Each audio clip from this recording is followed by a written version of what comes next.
Short story by Paul McCann entitled Bobo and the Orphans. One cold winter's night, outside an orphanage, a small wooden fruit box was left. Inside the box was a baby wrapped in a woolen rug with a note attached to it. The message on a scrap of paper read, "This baby is the last thing I need right now. Please be kind to him." The unwanted baby was brought up for a number of years by those who ran the orphanage. He was pet named Baby Bo, and later on he became known as Bobo, and that name stuck with him for the rest of his life.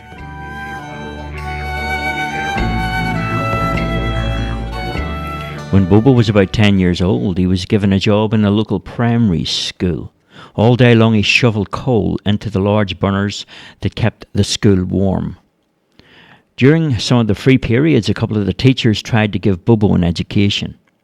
Mr. Brannigan often called in with pencils that needed sharpened and taught Bobo how to read and write. Mr. Boyd helped Bobo with adding and subtraction, and in return, Bobo did some small jobs for Mr. Boyd. Mr. Mulvanna, the PE teacher, taught Bobo some boxing and judo, and eventually Bobo was taken up by the local boxing club. It didn't take long for Bobo to make his way into the ring, and his talent came to the fruition of making many people sit back and notice. Although he was still living at the orphanage, the day had come for Bobo to make his way out into the world. So to help him get started, Bobo was given a job in St. John's Bosco's, the local boxing club. They gave him a judo mat to sleep on in the corner of the boxing club, and in return Bobo did some sweeping up in the club and kept the place neat and tidy, and did a bit of security besides. When Bobo started to fight as a pro, he made a small wage in prize fights and earned enough money to buy clothes and food and rent a nearby flat. He took on some of the older lads in the ring at Bosco's. A local boxing trainer began to manage Bobo and pushed him hard because he's seen his raw talent. There was something about the way he moved around the ring. There was a venom in his punches. As a boxer, Bobo had a killer instinct. It was clear that Bobo was a natural. Some said it because he had a good reason to fight for something in life that earned him eventually the junior world middleweight title. When he entered his early teens, Bobo had become smarter than most and walked away from a future in the ring. He had already proved himself to be a great boxer and left undefeated in the ring. Outside the boxing ring, he was the gentlest and kindest person you'd ever hope to meet. Now, with a reputation and a lot of friends, Bobo felt at ease with life. Although he was settled, there were other issues that he was concerned about. One of these was the growing number of children in the orphanage and the lack of people there who seemed to care for them. Because Bobo had earned the respect of certain influential people in the town and was in a position where he could maybe make them aware of the great need that was within the walls of the orphanage, he was now a man with a mission. The best friends Bobo had were those involved with Bosco Boxing Club, and one night Bobo called a meeting. At the meeting, it was decided that a small handful of the Bosco boys would get on pushbacks and ride all over the land, making people aware of the poor orphans' plight, and whatever money they could raise would go towards the orphans and their keep in the orphanage. The bikes began with flags and banners carried by 6 riders. Some sponsors had promised £1 for every mile that each of the Bosco biker riders would do. So Bobo, Charlie, Lefty, Spider, Skater and Mo began their ride. They all pedalled off from Bosco's to hand claps and cheers from the local council and members of the businesses club. Some of the local media were there with their cameras. Bobo was up front and took off at a pace, with the 5 other riders behind. Charlie was so busy waving and watching all the onlookers that he ran straight into a lamppost, almost knocking himself out in the process. Bobo stopped riding and jumped from his bike and ran over and lifted Charlie from the road and placed him on the pavement. Charlie was wriggling and trying to get up, but Bobo restrained him. Easy on, Bobo whispered in Charlie's ear. I'm all right, Bobo, Charlie said, with the blood running all down his face. Bobo wiped the blood away and he said, "Steady on, Charlie. Make it look good for the cameras. We need the publicity, so pretend you're out for the count. Lie still and wait till you hear the bell." Cameras were flashing as Bobo went over and took a drink from his water bottle and checked his tires and then rang the bell several times on the bike. Charlie slowly stirred into life and Bobo rushed over to his side. "How many fingers have I put up?" Bobo said. Charlie took a long time because Bobo kept changing the number of fingers he had. 6, 1, 3, 4. Oh, stop it, Bobo, you're cheating. Everyone was laughing as Charlie got to his feet and back up onto his bike. Charlie was an innocent big lad and loved to capture each moment. Noticing the cameras were on him, he started to do some bike tricks for the crowd. He briefly stood up and balanced himself with one leg on the saddle and the other in the air. Then he began to sit back down and rode around in a circle with a front wheel in the air. Bobo and the rest of the lads sat and waited until Charlie had finished his little show. "Are we ready then, Charlie?" said Bobo. Charlie apologised and asked if they could wait a moment longer as he needed to go to the toilet. "Sure thing, Charlie. We'll just wait here. Don't mind us," Lefty said. While he was away, Spider and Skeeter took his bike and hid it behind a parked car. The growing audience were now caught up in the antics between the lads, who tried to stop laughing as Charlie returned. "Welcome back, Charlie. Now, let's go, lads," Bobo said. Charlie had a very worried look on his face as he raced about here and there, frantically trying to locate his bike.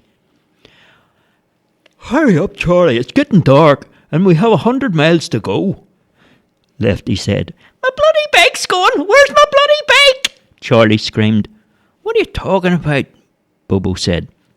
"My bloody blue bike's gone! Where is it?" Charlie said.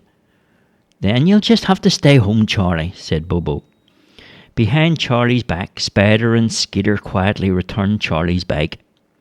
Everyone except Charlie mounted their bikes and couldn't keep a straight face as Charlie's lips started to quiver. All the lads gave Charlie a wave, who turned his back on them, and in doing so saw his bike there on the pavement. All the audience burst into fits of laughter as Charlie turned around and grabbed his blue bike. He jumped straight on and began shouting, "Yes, my bloody bike's bloody come back! It's bloody well come back!" he said. Eventually all the lads were on their bikes and making their way up to Black Mountain Way. It was all uphill and the going was tough. Up the mountain bikes all made their way as twilight slowly crept in. And as night fell, the 6 riders stopped at a farmhouse and asked the farmer at Horseshoe Corner if they could spend the night in the barn. Once the farmer realised who they were and the mission that they were on, not only did he give them his barn, but he cooked them a dinner as well. That night, Bo and the boys lay there. They all shared a few jokes and a few stories, and there was a bit of clowning around before going to sleep.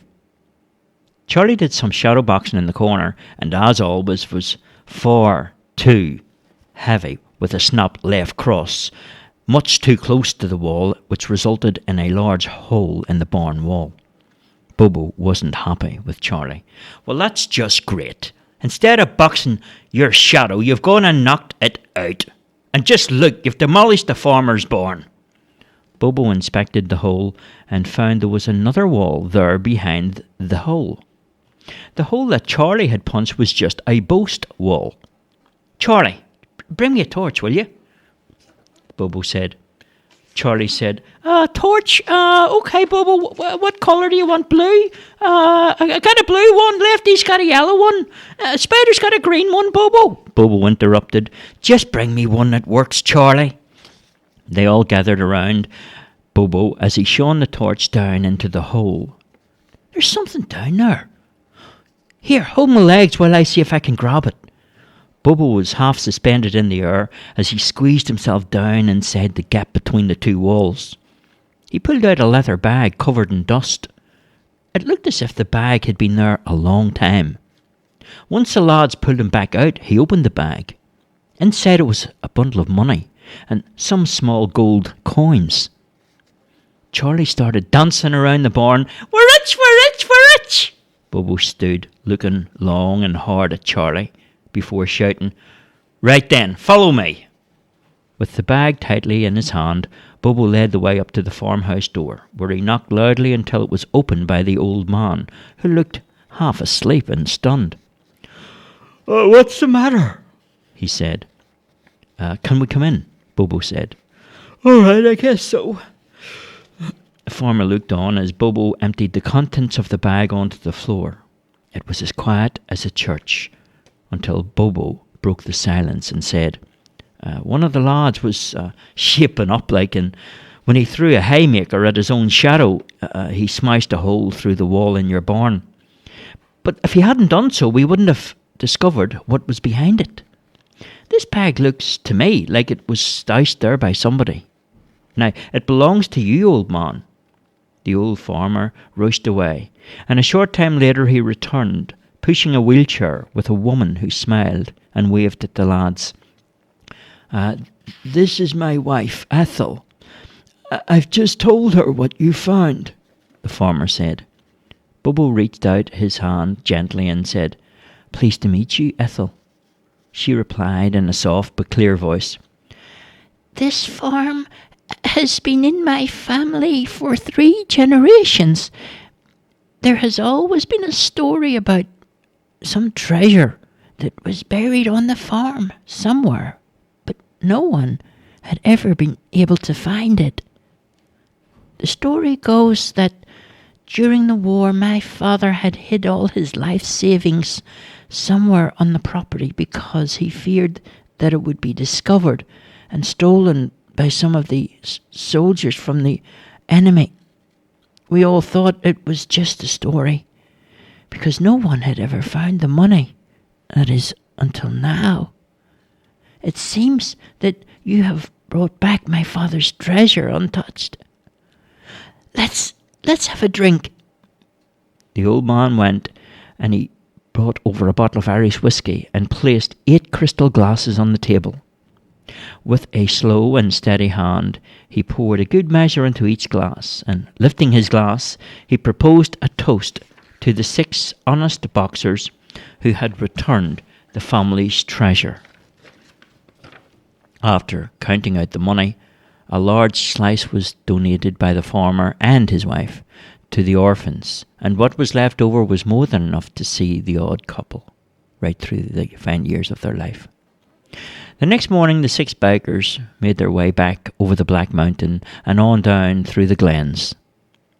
After the farmer and his wife had spread the story about the lads who found the lost treasure, certain newspapers and TV and other media outlets all over the country took the story up and began to run with it, and the response was instant. And large donations for the orphanage began to pour in. Within a year, there was a trust fund that had been set up, and every orphan child inside the orphanage would be guaranteed a better future. Some of the children were brought in to families and given good homes. Some of the orphan boys joined up at Bosco's, and Bobo took on managing them. Although he hung his boxing gloves up many years ago, Bobo had managed to put Boxing Club in Belfast back on top of the ladder as the leading club in all the land. The end.